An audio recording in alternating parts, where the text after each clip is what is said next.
ಕರ್ನಾಟಕ ಸಾವಿನ ಮನೆಯಾಗಿದೆ. ಬಾಣಂತಿಯರ ಸರಣಿ ಸಾವುಗಳು ನಿಂತಿಲ್ಲ. ಹಸುಗೂಸುಗಳು ಯಾವ ಕಾರಣಕ್ಕೆ ಈ ರೀತಿ ಸಾಯ್ತಾ ಇದ್ದಾವೆ ಅನ್ನೋದು ಇವತ್ತಿಗೂ ಪತ್ತೆ ಆಗಿಲ್ಲ.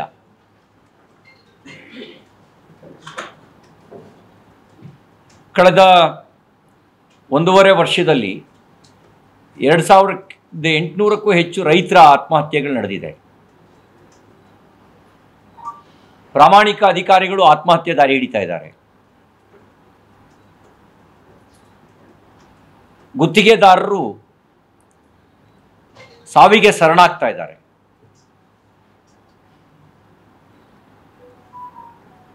ಕರ್ನಾಟಕ ಸಾವಿನ ಮನೆಯಾಗಿದ್ರೂ ಇದಕ್ಕೆ ಸಂಬಂಧ ಇಲ್ಲವೇನೋ ರೀತಿಯಲ್ಲಿ ಇಲ್ಲ ಅನ್ನೋ ರೀತಿಯಲ್ಲಿ ಆಳುವ ಕಾಂಗ್ರೆಸ್ ಸರ್ಕಾರ ವರ್ತನೆ ಮಾಡ್ತಾ ಇದೆ.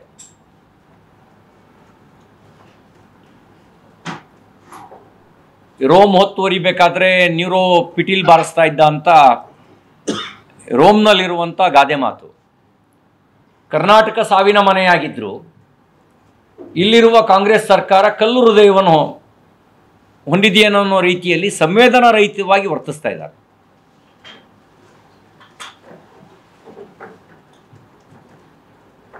ಇವ್ರದ್ದೊಂಥರ ಇದು ಯಾವುದಕ್ಕೂ ಸಂಬಂಧನೇ ಇಲ್ಲ ನಮಗೆ ಅನ್ನೋ ರೀತಿಯಲ್ಲಿ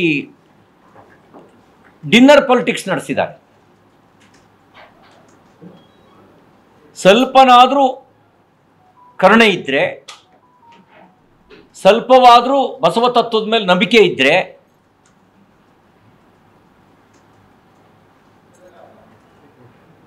ಈ ಬಡ ಬಾಣಂತಿಯರ ಸಾವಿಗೆ ಕಾರಣ ಏನು ಅಂತ ಪತ್ತೆ ಹಚ್ಚೋ ಕೆಲಸ ಮಾಡ್ತಿದ್ರು. ವಿಧಾನ ಮಂಡಲದಲ್ಲಿ ಚರ್ಚೆ ಆಯಿತು, ವಿಧಾನಸಭೆ ವಿಧಾನ ಪರಿಷತ್ನಲ್ಲಿ.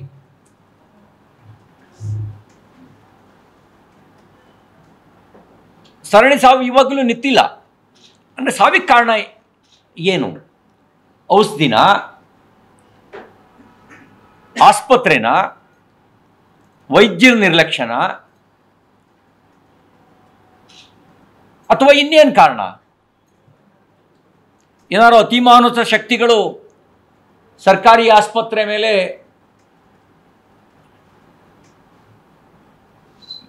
ಬಂದು ವಕ್ರಿಸ್ಕೊಂಡು ಬಾಣಂತಿಯರ ಸಾವಿಗೆ ಕಾರಣ ಆಗ್ತಾ ಇದ್ದಾರಾ? ಅಂದರೆ ಏನು ಕಾರಣ? ಇದು ಪತ್ತೆ ಹಚ್ಚಬೇಕಲ್ಲ. ಔಷಧಿ ಕಾರಣ ಅಂತ ಹೇಳಿದ್ರೆ ಔಷಧಿ ಬ್ಯಾನ್ ಆಗಬೇಕು, ಸರಬರಾಜು ಮಾಡಿರೋರ ಮೇಲೆ ಕ್ರಿಮಿನಲ್ ಮೊಕದ್ದಮೆ ಹೂಡಬೇಕು, ಕೊಲೆ ಮೊಕದ್ದಮೆ ದಾಖಲಿಸಬೇಕು. ಕಾರಣ ಏನು? ವೈದ್ಯರ ನಿರ್ಲಕ್ಷ್ಯ ಆಗಿದ್ದರೆ ವೈದ್ಯರ ಮೇಲೆ ಕ್ರಮ ಆಗಬೇಕಿತ್ತು. ಆಸ್ಪತ್ರೆ ಏನಾದ್ರು ಕಾರಣ ಆಗಿದ್ದರೆ ಏನು ಕಾರಣ ಅನ್ನೋದು ಪತ್ತೆ ಆಗಬೇಕಿತ್ತು.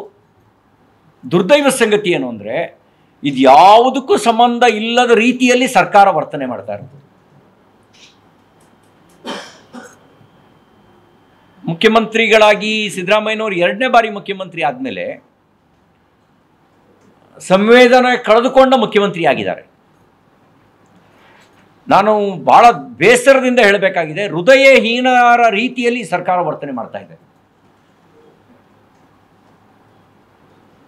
ಹೃದಯಹೀನರು ಅಥವಾ ಕಲ್ಲು ಹೃದಯದವರು ಮಾತ್ರ ಹೀಗೆ ವರ್ತನೆ ಮಾಡೋಕ್ಕೆ ಸಾಧ್ಯ. ಸಂಬಂಧನೇ ಇಲ್ಲ ಅನ್ನೋ ರೀತಿಯಲ್ಲಿ ಯಾರು ವರ್ತಿಸಬಲ್ಲರು ಅಂತ ಹೇಳಿದ್ರೆ ಒಂದು ಕಲ್ಲು ಹೃದಯ ಇರಬೇಕು, ಇಲ್ಲ ಹೃದಯಹೀನರಿರಬೇಕು.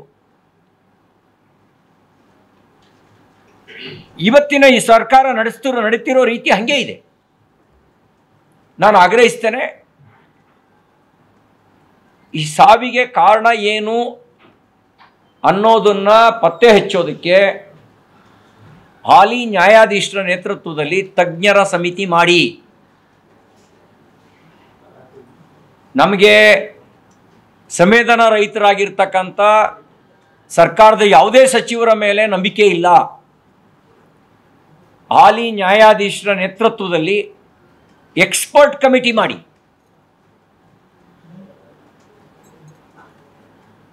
ತಕ್ಷಣ ಈ ಸಾವಿಗೆ ಕಾರಣ ಏನು ಅನ್ನೋದು, ಸರಣಿ ಸಾವು ಒಂದು ಜಿಲ್ಲೆಯಲ್ಲ, ಮತ್ತು ಸತ್ತಿರೋರೆಲ್ಲರೂ ಬಡವರು, ಸತ್ತಿರೋರಲ್ಲಿ ಬಹುತೇಕ ಜನ ದಲಿತರು, ಹಿಂದುಳಿದವರು. ಸರ್ಕಾರಿ ಆಸ್ಪತ್ರೆಗೆ ಶ್ರೀಮಂತರು ಹೋಗಲ್ಲ, ಬಡವರೇ ಹೆಚ್ಚು ಹೋಗೋದು. ಹಾಗೆ ಸಾವಿಗೆ ಕಾರಣ ಏನು?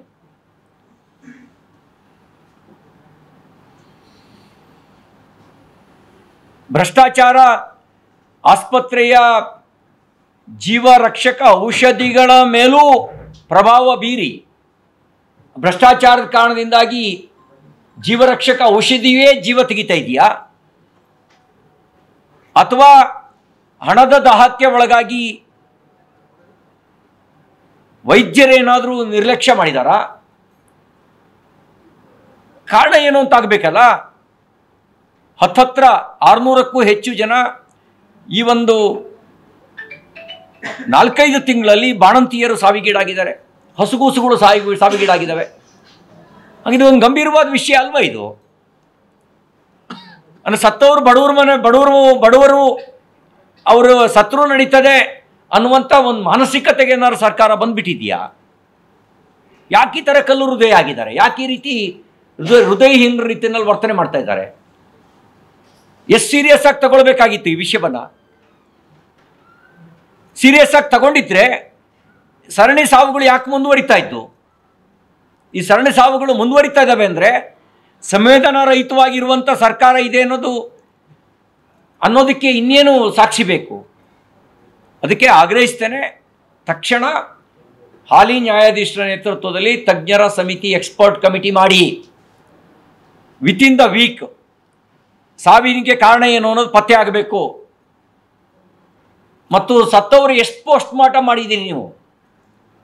ಪೋಸ್ಟ್ ಮಾರ್ಟಮ್ ಮಾಡಿದರೆ ಸತ್ಯ ಗೊತ್ತಾಗುತ್ತೆ, ರಿಪೋರ್ಟ್ ಬರುತ್ತೆ ಸಾವಿಗೆ ಕಾರಣ ಏನು ಅನ್ನೋದನ್ನು. ಅಂದರೆ ಎಷ್ಟು ಪೋಸ್ಟ್ ಮಾರ್ಟಮ್ ಮಾಡಿದ್ದೀರಿ, ಎಷ್ಟು ರಿಪೋರ್ಟ್ ಇದೆ ನಿಮ್ಮ ಹತ್ರ, ಏನು ತಡೆಯೋದಕ್ಕೆ ಏನು ಕ್ರಮ ತಗೊಂಡಿದ್ದೀರಿ? ಆಸ್ಪತ್ರೆ ಅಂದರೆ ಭಯ ಬೀಳುವ ಸ್ಥಿತಿಗೆ ಯಾಕೆ ತಂದು ನಿಲ್ಲಿಸಿದಿರಿ? ಸರ್ಕಾರಿ ಆಸ್ಪತ್ರೆ ಅಂದರೆ ಭಯ ಬೀಳಬೇಕು, ಆ ಸ್ಥಿತಿಗೆ ಯಾಕೆ ತಂದು ನಿಲ್ಲಿಸಿದಿರಿ? ಅದಕ್ಕೆ ನಾನು ಆಗ್ರಹಿಸ್ತೇನೆ, ಈ ಸಾವಿನ ಸರಣಿ ನಿಲ್ಲಬೇಕು. ಅದಕ್ಕೆ ತಕ್ಷಣ ಸಮರೋಪಾದಿಯಲ್ಲಿ ಕ್ರಮ ಕೈಗೊಳ್ಳಬೇಕು ಅಂತ ನಾನು ಆಗ್ರಹಿಸ್ತೇನೆ.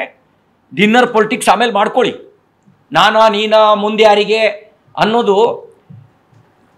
ಅನ್ನೋದಕ್ಕಿಂತ ಈ ಸಾವಿನ ಸರಣಿ ನಿಲ್ಲಿಸೋದು ಮುಖ್ಯ ಅನ್ನೋದು ಗಮನದಲ್ಲಿಟ್ಕೊಂಡು ಕೆಲಸ ಮಾಡಬೇಕು ಅಂತ ನಾನು ಆಗ್ರಹಿಸ್ತೇನೆ. ರೈತರ ಆತ್ಮಹತ್ಯೆ